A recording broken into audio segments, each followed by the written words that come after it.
her work as an entrepreneur, advocator, and investor, she played a key role in building Cameroonian startup ecosystem. Please welcome founder and CEO of Appstec, Rebecca Enonchong.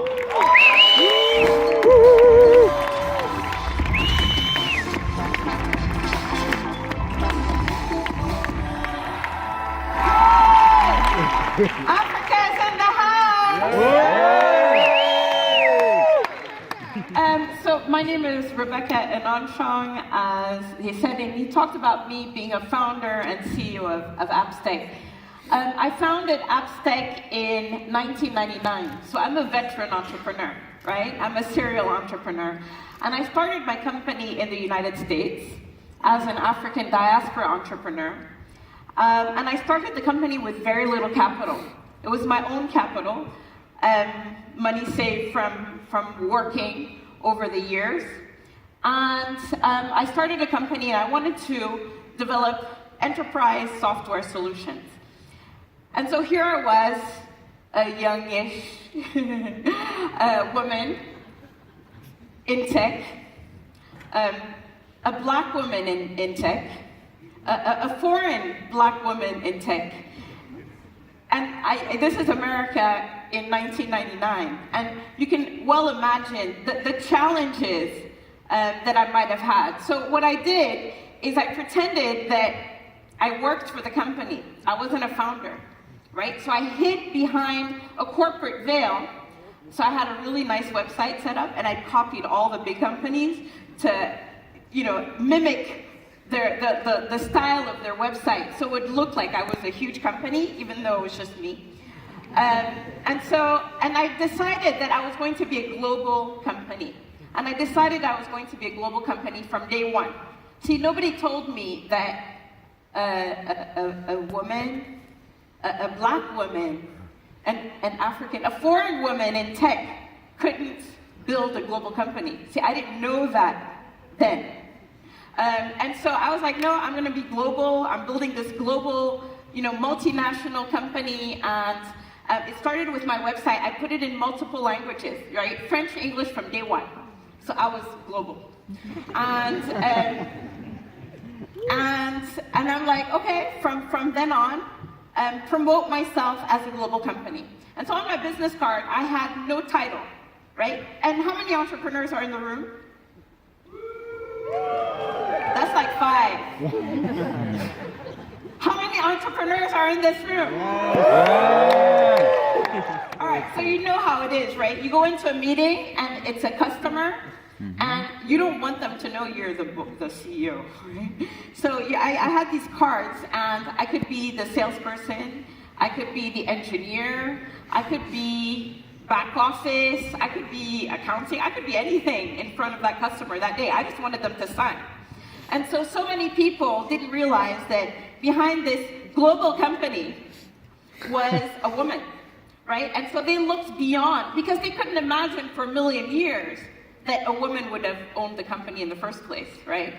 A woman, a black woman, a foreign woman in the United States in 1999. So I built this company, and through this ruse, we went from 0 revenues to over $30 million in revenues within the first 3 years.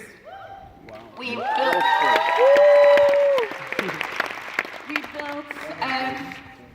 We had over 1,400 users in 50 countries, again within 3 years, and had continued to grow. We opened a subsidiary, acquired 2 companies, including one that was developing mobile applications. So Mobile Appstec was built in 2001. Imagine that we were building mobile applications before smartphones. And this was all still a woman, a black woman, a foreign black woman in America in 1999. And we continued to grow, and obviously I wanted to go back to my home country. It was so important to me as an advocate for technology in Africa. And of course, I was already going left and right, making speeches on how great Africa was and how great of an opportunity it was. But I didn't have an office there. How hard could it be? I mean, come on. Opened in Canada, we had offices in the UK, even in France. Any French people in here? You know how hard it is to do business in France? If I could do France, come on, my home country, that was going to be a breeze. So I was so successful that I had students from Columbia University Business School follow me as I was opening my Cameroon office, and they wrote their thesis on this opening of our first African office, and actually it's published, it's still on there. And so when I go back and I read it, I'm like, oh my God, this woman, this African woman, this black woman in tech, oh my God, she was so smart. I read the thing and I sound so smart, so intelligent. So I opened the office. How hard can it be? This is my home country. This is, and I go back often. And I understand the culture because it is my culture, right? I was so wrong. I was so wrong.